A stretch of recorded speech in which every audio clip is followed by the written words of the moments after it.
Assalamualaikum warahmatullahi wabarakatuh. Hamidanillah wa musalliyan musalliman ala Rasulillah Sayyidina Muhammad ibn Abdillah wa ala alihi wa sahbihi wa man walah, amma ba'du. Para pemirsa, para pengikut dan para pecinta channel YouTube MZT Malang Raya, alhamdulillah kita melanjutkan kajian kita tentang fikih munakahat, yang mana pembahasan kita masih melanjutkan tentang ketentuan-ketentuan tentang rodok, yaitu bagaimanakah hukum-hukum seputar susuan. Yang mana pada pertemuan yang sebelumnya, pada video yang sebelumnya kita telah membahas persyaratan tentang perempuan yang bisa menjadi ibu susuan, yang nanti di situ akan memunculkan konsekuensi hukum mahram antara si bayi dengan ibu yang menyusui atau perempuan yang menyusui. Nah, sekarang kita melanjutkan pembahasan kitab Fathul Qorib tentang hukum-hukum ini, yaitu pada kesempatan kali ini akan membahas tentang beberapa ketentuan bayi yang menyusu. Seperti apakah ketentuan-ketentuannya dan persyaratannya, itu yang akan dibahas di dalam kitab Fathul Qorib pada kesempatan kali ini. Beliau, Syekh Al-Qadhi Abu Suja Al-Asfahani dan juga Syekh Muhammad bin Qasim Al-Ghazi memberikan keterangan, bismillahirrahmanirrahim. Wa idza arda'atil mar'atu bilabaniha waladan sawa'un syaribal labana fi hayatiha aw ba'da mautiha wa kana mahluban fi hayatiha sarar radi'u waladaha bisyartaini. Yang kalau diartikan, jika ada seorang perempuan yang dia itu menyusui seorang anak bayi, baik posisi menyusuinya ini saat si perempuan masih hidup, atau si perempuan itu sudah meninggal dunia, akan tetapi ASI itu diambil, jadi makhluk, saat perempuannya ini masih hidup. Jadi dulunya ketika si perempuannya ini masih hidup, ASI-nya diambil, lalu kemudian si perempuannya meninggal dunia. Setelah perempuannya meninggal dunia, ASI-nya ini diminumkan kepada seorang bayi. Ya, hukum ketentuannya bagaimana? Sarar radi'u waladaha bisyartaini. Maka si rodi atau si bayi akan menjadi waladaha, menjadi anak susuan terhadap pemilik ASI tersebut bisyartaini, dengan memenuhi dua syarat. Kalau dua syarat ini terpenuhi semuanya, dua-duanya terpenuhi, maka si anak atau si bayi ini bisa menjadi anak susuan terhadap pemilik ASI. Tapi kalau kemudian salah satu dari dua syarat ini tidak terpenuhi, tidak terlaksana, maka si bayi ini masih belum bisa dianggap sebagai anak susuan terhadap perempuan pemilik ASI. Jadi dari keterangan barusan kita bisa sedikit mengambil kesimpulan pertama, bahwa syarat perempuan yang ASI-nya itu masuk ke dalam perutnya si bayi harus dalam keadaan hidup. Artinya ASI itu diambil atau diminumkan kepada si bayi ketika perempuannya ini masih hidup. Tapi kalau kemudian misalkan ada perempuan yang dia itu meninggal dunia, dan kebetulan ketika si perempuan ini telah meninggal dunia, baru dapat beberapa jam misalkan, diketahui bahwa di payudaranya si perempuan ini ada ASI-nya. Lalu kemudian ASI itu diminumkan kepada seorang bayi. Maka hal ini tidak menyebabkan, tidak menimbulkan dampak hukum si anak menjadi anak susuan terhadap si perempuan yang telah meninggal dunia tadi itu. Karena apa? Karena ASI itu dikeluarkan atau masuk ke dalam perutnya si bayi, keadaan perempuannya ini sudah meninggal dunia. Sedangkan yang dibahas di dalam kitab Fathul Qorib, perempuannya ini memang sudah meninggal dunia, akan tetapi ASI-nya itu diambil saat perempuannya masih hidup. Ini kesimpulan sementara yang pertama. Kesimpulan yang kedua, untuk sementara ini dari keterangan Fathul Qorib yang barusan, sebelum kita membahas dua syarat untuk si bayi itu sendiri, bahwasannya persyaratan supaya ASI ini bisa menyebabkan munculnya hukum mahram itu si bayi tidak harus menetek kepada putingnya si perempuan. Walaupun seandainya bayi itu tidak sampai menetek kepada putingnya si perempuan, si pemilik ASI, namun kemudian ASI itu bisa nyampe ke dalam perutnya si bayi, maka ini juga bisa memunculkan hukum mahram, sehingga si anak itu juga bisa berpotensi menjadi anak susuan terhadap perempuan pemilik ASI. Nah, dari kesimpulan yang seperti ini, dan memang ini adalah yang pesan yang disampaikan secara implisit dari keterangan kita Fathul Qorib, kita bisa merenungkan ketika di sekeliling kita itu sekarang ada yang namanya bank ASI. Jadi ASI dari beberapa perempuan yang dia itu mungkin ASInya itu melimpah, kemudian dikumpulkan dalam botol, lalu botol ASI ini, ASI yang ada dalam botol ini dititipkan di bank ASI, dan nanti itu akan dibeli oleh beberapa ibu-ibu menyusui yang kebetulan ASInya si ibu menyusui ini tidak lancar, dan itu akan diminumkan kepada putra-putrinya yang masih dalam keadaan bayi.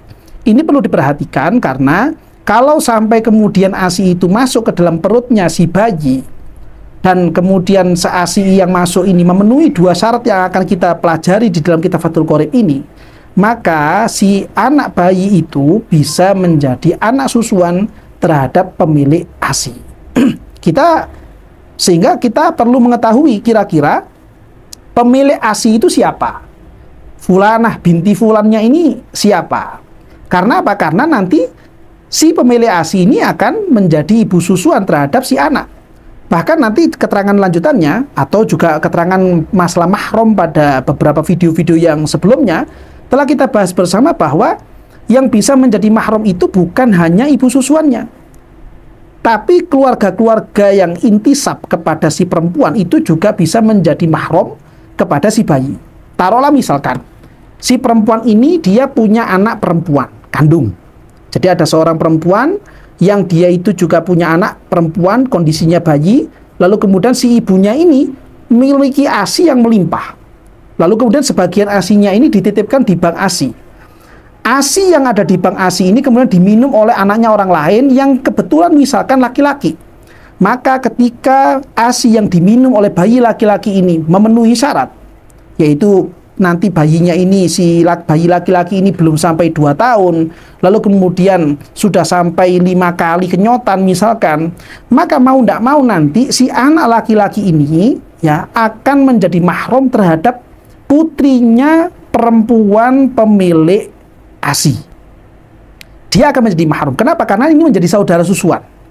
Jadi bukan hanya ibunya atau pemilik ASI itu saja yang menjadi ibu susuan, tapi putrinya pun juga akan menjadi saudara susuan. Itu kalau ASInya hanya diminum oleh 1 orang bayi laki-laki. Kalau ternyata kemudian dari bank ASI ini, ASI dari perempuan itu menyebar kemana-mana, misalkan sampai kepada 2 bayi, atau 3 bayi, 4 bayi, atau bahkan lebih, dan kemudian mereka bayi-bayi yang mengambil ASI dari bank ASI si perempuan tadi itu memenuhi persyaratannya, maka mereka semuanya juga bisa menjadi saudara susuan. Ketika sudah menjadi saudara susuan, maka sebenarnya mereka semuanya adalah memiliki hubungan mahram antara satu dengan yang lainnya. Dan ini kalau sampai tidak diketahui, lalu kemudian mereka para bayi ini tumbuh kembang bersama hingga masuk pada waktu-waktu dewasa, lalu kemudian mereka itu kebetulan misalkan ingin melanjutkan pada jenjang pernikahan, maka pernikahan yang seperti ini bisa membahayakan, bisa menimbulkan masalah, karena ini merupakan pernikahan yang tidak sah, karena di antara mereka berdua ternyata memiliki hubungan mahram. Dan ketika itu sudah ketahuan bahwa mereka berdua ini ternyata adalah saudara mahram, saudara susuan, maka itu harus memunculkan faskhun nikah. Dan ini adalah perbuatan atau peristiwa yang tidak kita inginkan, apalagi kalau misalkan mereka yang barusan menikah ini sudah mempunyai anak. Ya, sudah memiliki anak, lalu bagaimana nanti kan kasihan anaknya. Oleh karena itu, bagi siapa saja yang sekiranya kita itu kemudian perlu untuk mengkonsumsi ASI dari bank ASI, penting bagi kita semuanya untuk menelaah terlebih dahulu, mencari informasi terlebih dahulu. ASI ini miliknya siapa, orangnya yang mana. Kira-kira nanti kalau sudah ketemu ini adalah miliknya Fulanah binti Fulan. Dia punya anak siapa saja. Kira-kira asinya si Fulanah binti Fulan ini kemana saja. Kita harus menyelidiki itu supaya apa? Supaya kita tahu betul siapa saja kan nanti dari anak-anak kita itu yang kemudian menjadi saudara susuan. Ketika kita sudah tahu ini, oh si Fulan, bayi ini adalah saudara susuannya anak saya, Fulana ini adalah saudara susuannya anak saya, dan kita bisa menjaga. Suatu saat nanti kita bisa memberikan informasi kepada putra-putri kita bahwa, nak, si perempuan itu adalah saudara susuanmu. Nak, si laki-laki itu, si anak itu adalah saudara susuanmu. Ini penting untuk kita ketahui bersama dan kita informasikan kepada anak-anak kita supaya mereka tahu siapa saja yang menjadi mahram kepada mereka semuanya. Nah, ini kalau kita memang sejak sebelumnya memahami tentang sampai sejauh mana dampak dari kemahroman ini sendiri. Yang lebih ironisnya lagi adalah ketika ada satu rumah tangga yang orang tuanya pun kurang memiliki kepedulian tentang masalah mahram ini. Sehingga seakan-akan si orang tua ini membiarkan anaknya ini bersentuhan dengan siapa, bergaul dengan siapa, dia bercengkrama dengan siapa, pergi bermain dengan siapa. Kalau seandainya mereka ini masih usia-usia dini, masih usia anak-anak, masih belum menimbulkan dampak. Tapi kalau kemudian mereka ini sudah mulai beranjak dewasa, kalau kita punya anak laki-laki sudah berusia 15 tahun, kalau kita punya anak perempuan sudah berusia 10 tahun, yang mana mereka ini sudah masuk usia-usia balik, ya, ini bisa memberikan dampak nantinya. Mana yang mahram dan mana yang bukan mahram. Kalau ternyata yang disentuh, yang mereka bergaul bersama, mereka bermain bersama, ternyata itu adalah mahram, maka ini tidak sampai menimbulkan dosa. Tapi kalau ternyata kemudian teman-teman anak-anak kita itu ternyata bukan mahramnya, apalagi kalau mereka itu sudah beranjak dewasa, sudah usia-usia SMA, sudah usia-usia kuliah, mereka yang bukan mahram ini kemudian bermain bersama, jalan bersama, piknik bersama, rekreasi bersama, maka ini akan menimbulkan hukum-hukum berikutnya yang tentunya hukum-hukum tersebut punya potensi yang tinggi untuk mendatangkan bala dari Allah Subhanahu wa taala, karena perbuatan yang seperti ini adalah perbuatan yang tidak diridhoi oleh Allah Subhanahu wa taala. Lebih parah daripada itu, kadang orang tua itu kurang mempunyai kepedulian, kurang mempunyai perhatian. Siapa saja di antara keluarga, ya, kerabat-kerabatnya yang mereka itu memiliki hubungan mahram dengan anak-anaknya, dan siapa saja yang mereka itu bukan mahram kepada anak-anaknya. Dengan dalih, enggak apa-apa, wong ini masih keluarga. Memang betul masih keluarga, tapi kalau kemudian kita sebagai orang tua tidak memberikan penjelasan bahwa ini yang mahram, ini yang tidak mahram. Yang mahram ketentuannya kamu boleh begini, begini, begini. Yang bukan mahram kamu tidak boleh begini, begini, begini. Kalau kita sebagai orang tua tidak memberikan penjelasan seperti itu kepada anak-anak kita, maka anak-anak kita pun juga akan tumbuh kembang terus dalam kondisi ketidaktahuan mereka siapa saja di antara kerabat, keluarga yang menjadi mahram dan siapa saja yang bukan mahram bagi mereka semuanya. Nah, ini akan menimbulkan masalah di beberapa hari berikutnya ketika mereka, anak-anak kita ini sudah menjadi anak-anak yang tumbuh dewasa.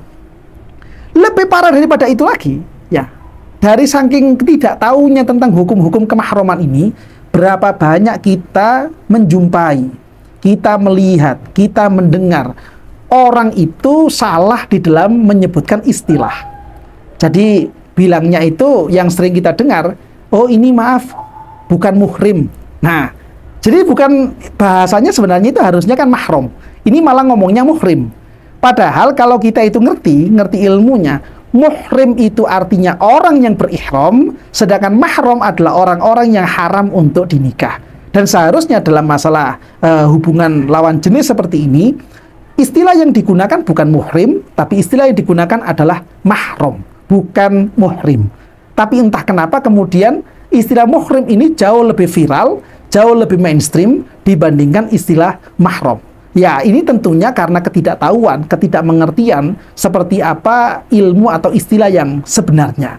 Sehingga dari situ, ketika kita sudah mengaji, ketika kita sudah mengerti tentang ilmu-ilmunya, ilmu itulah yang kemudian bisa menyelamatkan kita sebagai modal pondasi utama, menyelamatkan kita dari kesalahan-kesalahan, dari tindakan-tindakan, dari ucapan-ucapan yang sekiranya tindakan ucapan itu merupakan pelanggaran terhadap aturan Allah Subhanahu wa taala dan juga aturan Gusti Kanjeng Nabi Muhammad sallallahu alaihi wasallam.